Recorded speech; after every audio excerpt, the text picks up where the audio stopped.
আসসালামু আলাইকুম। আমন্ত্রণ বাংলা ভিশন সংবাদে আপনাদের সাথে আছি আমি রেহনুমা মুস্তাফা। শুরুতেই বিআরবি কেবল সংবাদ শিরোনাম। আখেরি মোনাজাতের মধ্য দিয়ে শেষ হলো বিশ্ব ইজতেমার প্রথম পর্ব। লাখো মানুষের অংশগ্রহণ। বাড়ি ফেরার পথে যানবাহন সংকটে মুসল্লিদের ভোগান্তি। বেসরকারি ব্যবস্থাপনায় হজ প্যাকেজ ঘোষণা। কাল থেকে নিবন্ধন করা যাবে। 2001 সাল থেকে কয়েকশো কোটি টাকা অতিরিক্ত বাড়ি ভাড়া আদায় করা হয়েছে, দাবি হাব মহাসচিবের। টেকনাফে বদির ভাই বেআই সহ 102 ইয়াবা ব্যবসায়ীর আত্মসমর্পণ। দেশ রক্ষায় মাদক কারবারিদের ছাড় নয়, হুঁশিয়ারি স্বরাষ্ট্রমন্ত্রীর। কবি আল মাহমুদের জানাজা বাইতুল মোকাররমে অনুষ্ঠিত। কাল ব্রাহ্মণবাড়িয়ায় দাফন।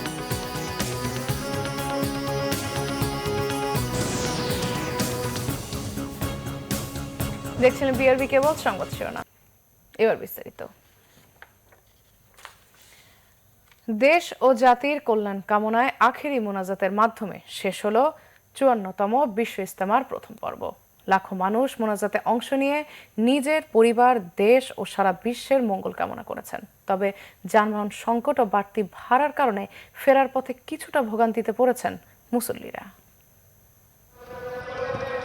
54তম বিশ্ব ইজতেমার আখেরি মোনাজাতের আগেই টঙ্গীর তুরাগতীর পূর্ণ লাখো মুসল্লিতে। সকাল থেকে চলতে থাকে হেদায়েতি বয়ান। মূলত মাওলানা জোবায়েরপন্থী মুসল্লিরাই প্রথম পর্বের ইজতেমায় অংশ নিয়েছেন।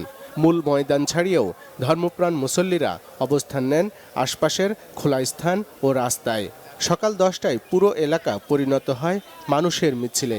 মানুষের ঢল ছিল মোনাজাত শুরুর আগ পর্যন্ত। 10:42 মোনাজাত শুরু হয়। পরিচালনা করেন হাফেজ মাওলানা জোবায়ের। চলে 11:10 পর্যন্ত। 28 মিনিটের মোনাজাতে অংশ নেন নানা বয়স ও পেশার মানুষ।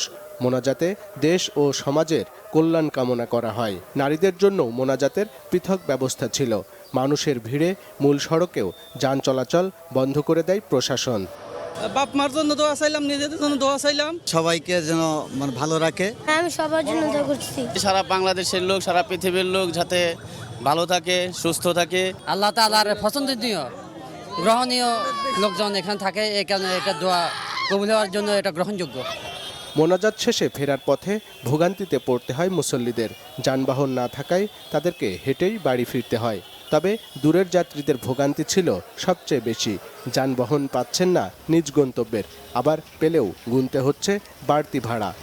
এখন আমাদের কি করার, মনে করেন হাইটেই যাবো, 100 টাকা দেওয়া তো সম্ভব না। গাড়ি ডাইরেক্ট মিরপুর যাইব, যেসব লোকগুলা খিলক্ষেত মহাখালী যাইব, এদের নিবি না, ডাইরেক্ট 50-100 টাকা ভাড়া চাচ্ছে। আমরা কাছের থেকে তো এই জন্য কাছের লোকদের তুলতেছে না। যতদূর যাওয়া যায় তারপরে দেখি সামনে কি অবস্থা হয়। টুঙ্গি থেকে বলতে হাইটে আসতেছি, মনে করেন যে এমন তো একটা গাড়ির জন্য উঠবো 100 টাকা ভাড়া যাচ্ছে তুরক বাসে। ইজতেমা উপলক্ষে বেশ কয়েকটি বিশেষ ট্রেনের ব্যবস্থা করেছে রেল মন্ত্রণালয়। সেখানে ভিড় ছিল অতিরিক্ত। ঝুঁকি নিয়ে ছাদ ও সামনের ইঞ্জিনে চড়ে ঘরে ফিরেছেন মুসল্লিরা।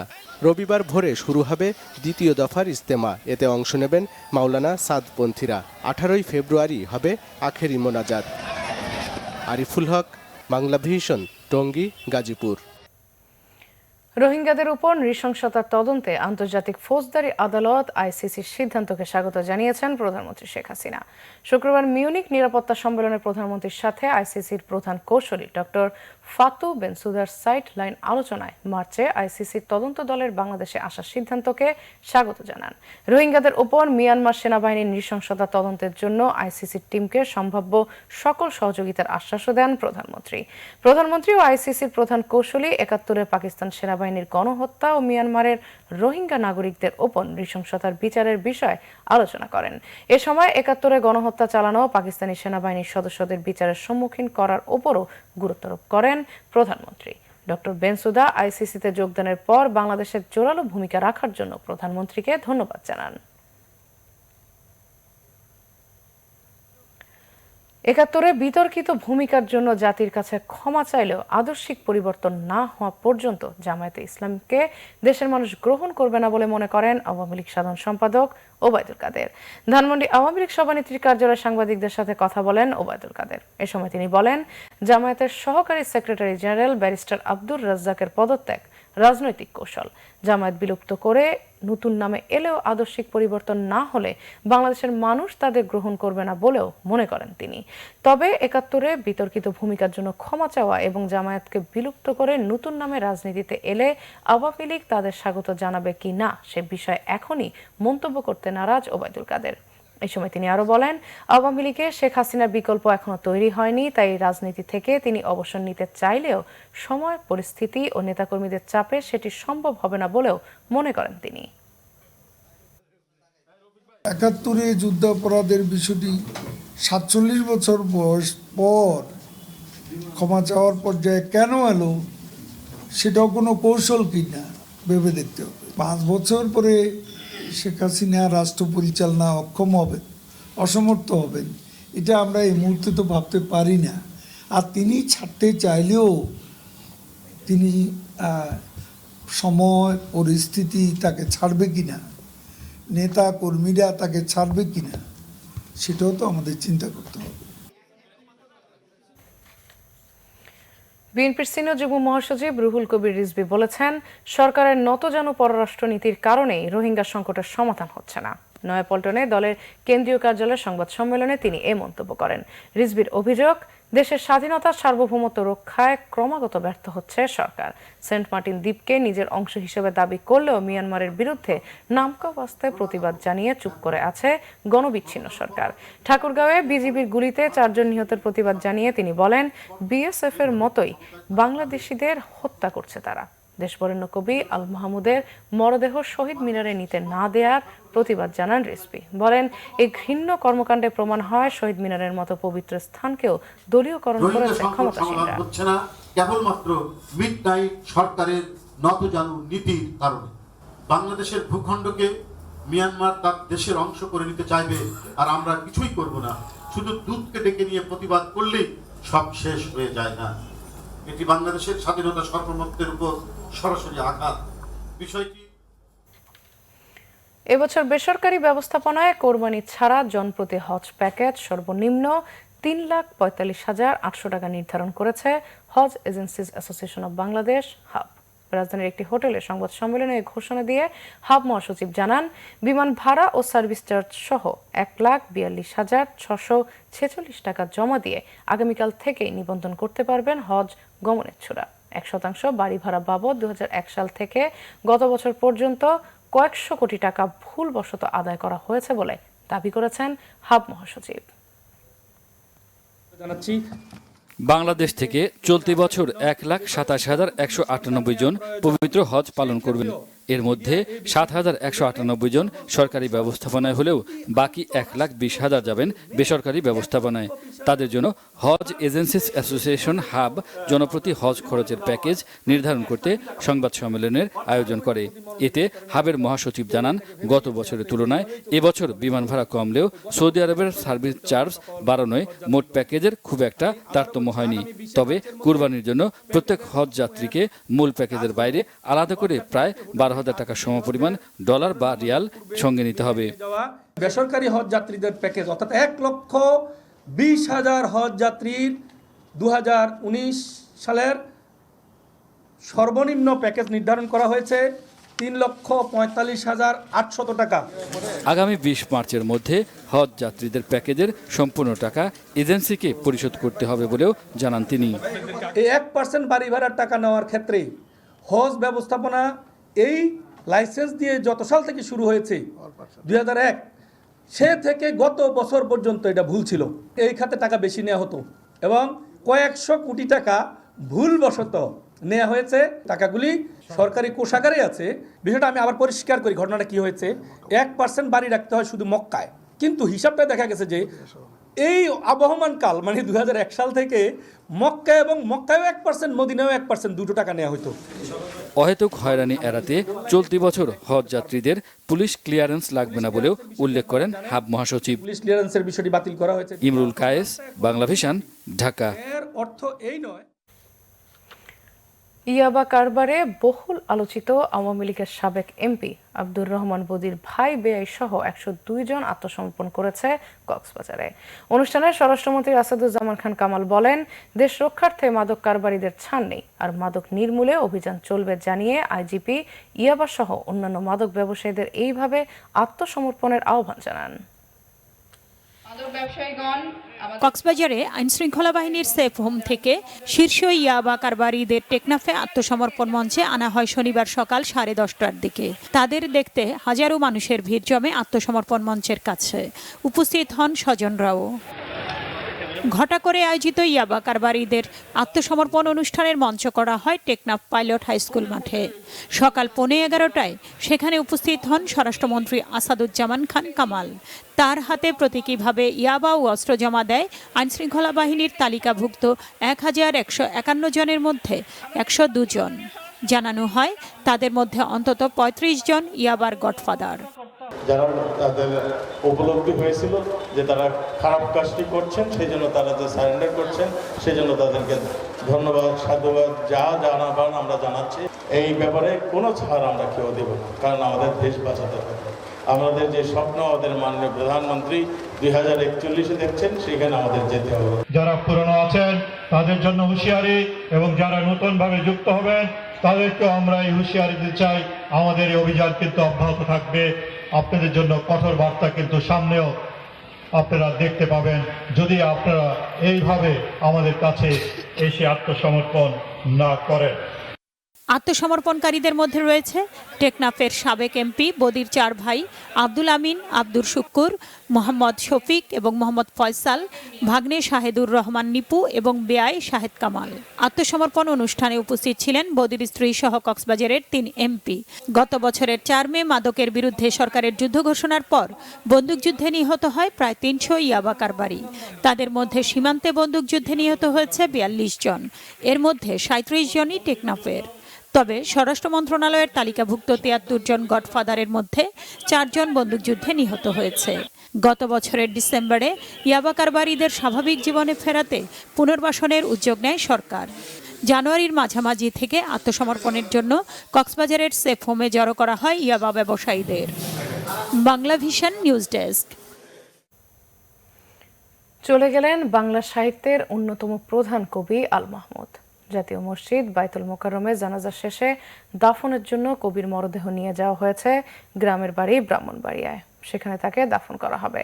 শনিবার সকালে বাংলা একাডেমি ও জাতীয় প্রেস ক্লাব প্রাঙ্গণে কবির প্রতি শ্রদ্ধা জানান বিভিন্ন শ্রেণী পেশার মানুষ। বাংলা সাহিত্যের অন্যতম শক্তিমান কবি আল মাহমুদ বার্ধক্যজনিত নানা জটিলতায় শুক্রবার রাতে রাজধানীর একটি হাসপাতালে অনন্তকালের পথে যাত্রা করেন।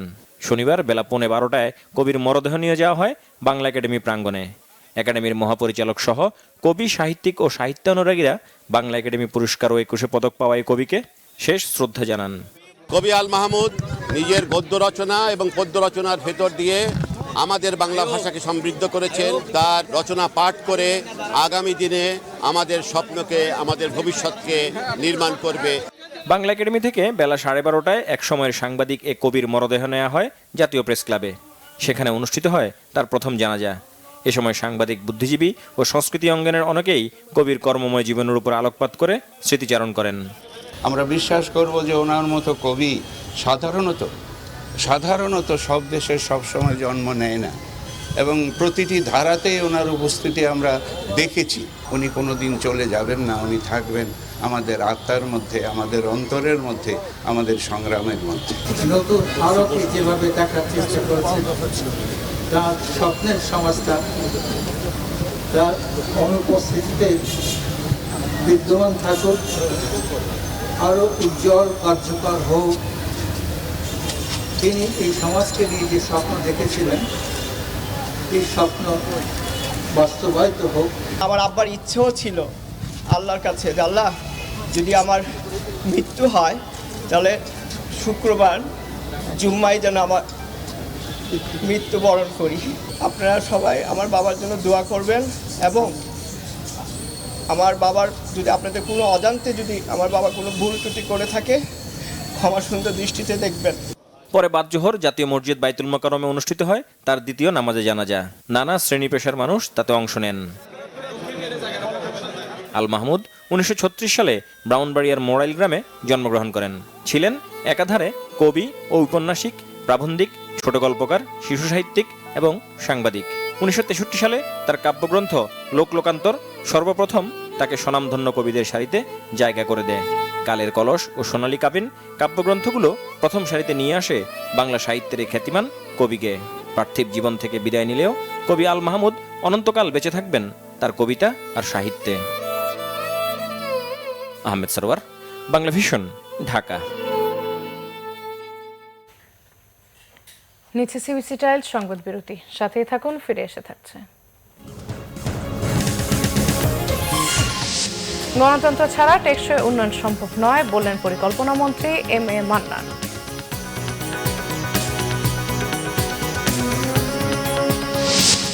মেঘনার ভাঙন তীব্র রূপ নিয়েছে নোয়াখালীর হাতিয়ায়। হুমকির মুখে ফসলের জমি, সরকারি বেসরকারি স্থাপনা, ভুক্তভোগীদের মানবেতর জীবনযাপন।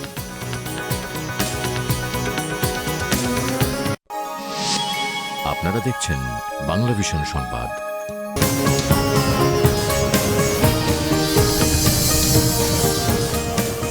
স্বাগত আরেকবার বাংলা ভিশন সংবাদে। গণতন্ত্র ছাড়া টেকসই উন্নয়ন সম্ভব নয় বলে মন্তব্য করেছেন পরিকল্পনা মন্ত্রী এম এ মান্নান। সকালে রাজধানীর একটি অডিটোরিয়ামে আয়োজিত অর্থনীতিবিদদের এক আন্তর্জাতিক সম্মেলনের উদ্বোধনী অনুষ্ঠানে মন্ত্রী একথা বলেন।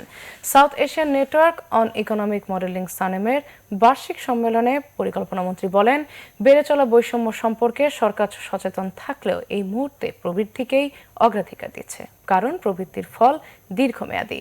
ডক্টর বিনায়ক সেন সম্মেলনে একটি গবেষণাপত্র উপস্থাপন করে দেখান, শুধু প্রবৃদ্ধি বাড়িয়ে বৈষম্য কমানো সম্ভব নয়। সম্মেলনে ভারতীয় অর্থনীতিবিদ নাগেশ কুমার বলেন, অনুন্নত দেশগুলো যতটুকু অর্থ সাহায্য পায় তার দ্বিগুণ অর্থ সেসব দেশে থেকে বিদেশে পাচার হয়ে যায়।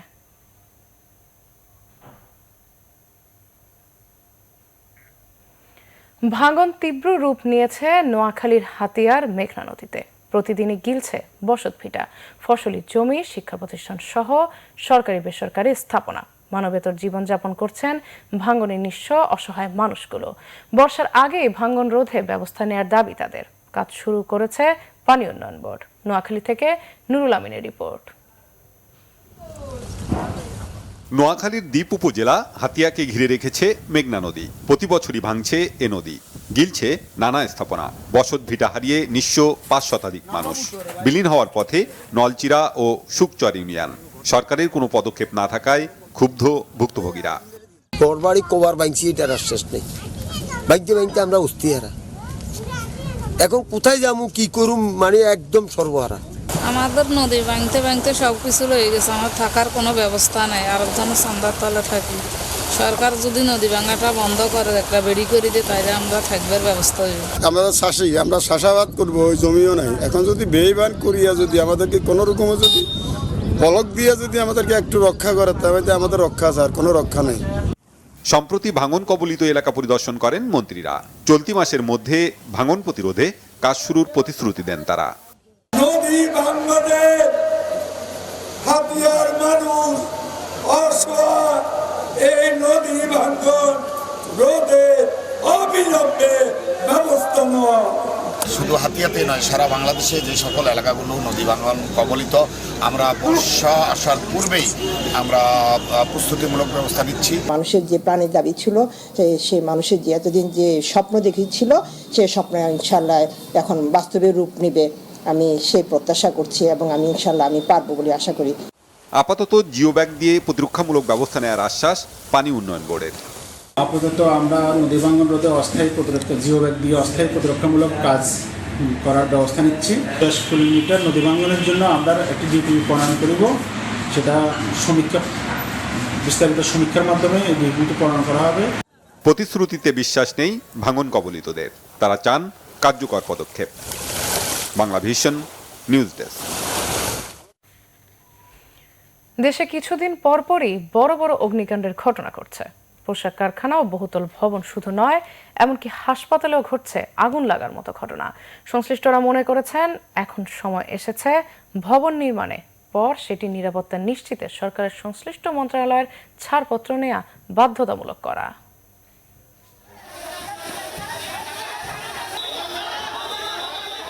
রাজধানীর শহীদ সোহরাওয়ার্দী মেডিকেল কলেজ হাসপাতালে বৃহস্পতিবার ভয়াবহ আগুনের ঘটনা ঘটে। একই দিনে লাগে টঙ্গীতে টেক্সটাইল কারখানা অ্যাননটেক্সের সুতার গোডাউনে আগুন। এসব ঘটনা স্মরণ করিয়ে দেয় আশুলিয়া তাজরিন ফ্যাশনে ভয়াবহ অগ্নিকাণ্ডের ঘটনা, যে ঘটনায় 2012 সালে প্রাণ হারিয়েছিলেন 113 শ্রমিক। এরপর 2016 সালে নভেম্বরে আশুলিয়া গ্যাস লাইটের কারখানায় অগ্নিকাণ্ডের ঘটনাও ছিল বেশ বড়। আমি বলবো যে আমাদের ভিতর যে অ্যাওয়ারনেস তৈরি হয়েছে, এতে আমাদের অনেক উপকৃত হয়েছে আমরা অ্যাকর্ড এবং অ্যালায়েন্সের কারণে, বিশেষ করে building safety. Fire service and civil ডিফেন্সের হিসাব বলছে শুধু 18 সালেই দেশে ছোট বড় 19,642টি অগ্নিকাণ্ডের ঘটনা ঘটেছে। এতে মারা যান 130 জন। আমরা সংবাদপত্রের মাধ্যমে আমরা অলরেডি কিন্তু বিজ্ঞপ্তি দিয়েছি যে নতুন বিল্ডিং বানানোর পরেও কিন্তু একটা ফায়ার অকুপেন্সি সার্টিফিকেট নিতে হবে আসলে। কারণ আপনি যখন বিল্ডিংটা অ্যাপ্রুভ করে নিয়ে গেলেন, পরবর্তী যখন বিল্ডিংটা বানানো হলো এবং বিল্ডিংটা কারা উঠতেছে, এটা কি মিক্সড অকুপেন্সি কিনা, কারণ বিল্ডিং একটা নিলে আপনার অন্যভাবে কমার্শিয়ালি হয়ে গেল। এরকম বাস্তবতায় বঙ্গবন্ধু আন্তর্জাতিক সম্মেলন কেন্দ্রে আন্তর্জাতিক ফায়ার সেফটি 2019 অনুষ্ঠিত হয়।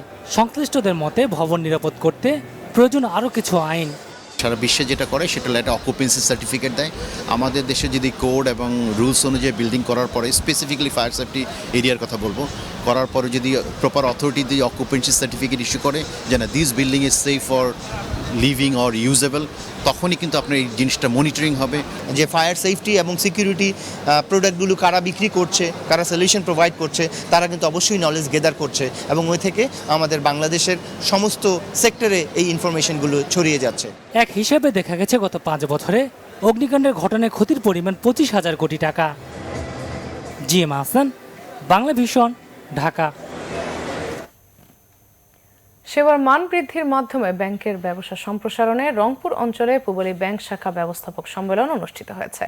সম্মেলনে প্রধান অতিথি হিসেবে উপস্থিত ছিলেন ব্যাংকের ব্যবস্থাপনা পরিচালক ও প্রধান নির্বাহী কর্মকর্তা মোহাম্মদ আব্দুল হালিম চৌধুরী। বিশেষ অতিথি ছিলেন ব্যাংকের উপব্যবস্থাপনা পরিচালক মোহাম্মদ আলী।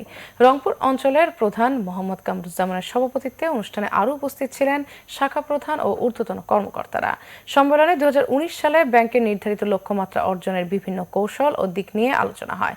বক্তারা আধুনিক ব্যাংকিং সেবা নিশ্চিতে মানব সম্পদকে যথাযথ ব্যবহারের পরামর্শ দেন। আবারও নিচ্ছি সিবিসি টেল সংবাদ বিরতি, সাথেই থাকুন, ফিরে এসে থাকছে। মেক্সিকো সীমান্তে দেয়াল তোলার বরাদ্দ পেতে অবশেষে জাতীয় দুর্যোগ ঘোষণা করে জরুরি অবস্থা জারি করেছেন মার্কিন প্রেসিডেন্ট ট্রাম্প। দ্বিতীয় ওয়ানডেতেও নিউজিল্যান্ডের কাছে 8 উইকেটের ধরাশায়ী Bangladesh, back to back century গাপটিলের।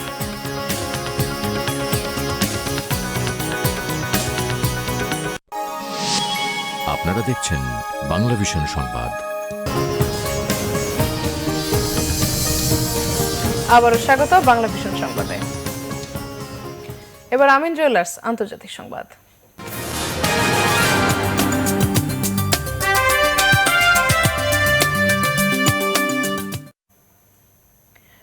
Mexico সীমান্তে দেয়াল তোলার বরাদ্দ আদায় শেষমেশ জরুরি অবস্থা জারি করেছেন মার্কিন প্রেসিডেন্ট ডোনাল্ড ট্রাম্প। এর বিরুদ্ধে আইনি পদক্ষেপ নিতে বিরোধী ডেমোক্রেটদের সাথে একাট্টা হয়েছেন তার দল রিপাবলিকান পার্টির নেতারাও।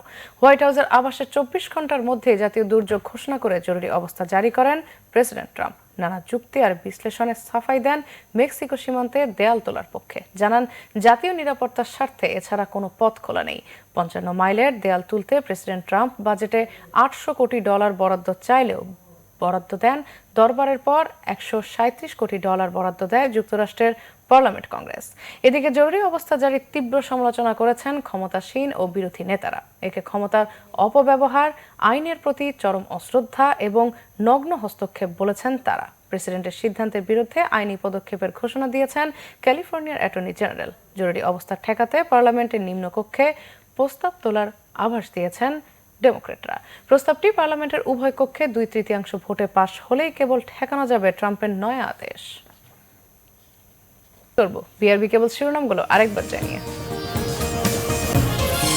আখেরি মোনাজাতের মধ্য দিয়ে শেষ হলো বিশ্ব ইজতেমার প্রথম পর্ব। লাখো মানুষের অংশগ্রহণ, বাড়ি ফেরার পথে যানবাহন সংকটে মুসল্লিদের ভোগান্তি।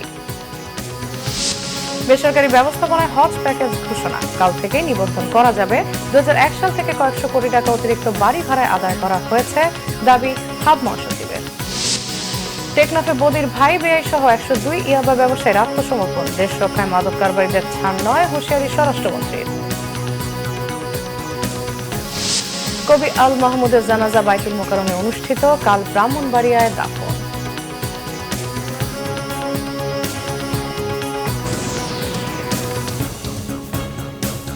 এই ছিল এখনকার মতো। পরের সংবাদ রাত 10:30। এর আগে 9টায় রয়েছে নিউজ টপ 10, দেখার আমন্ত্রণ রইল।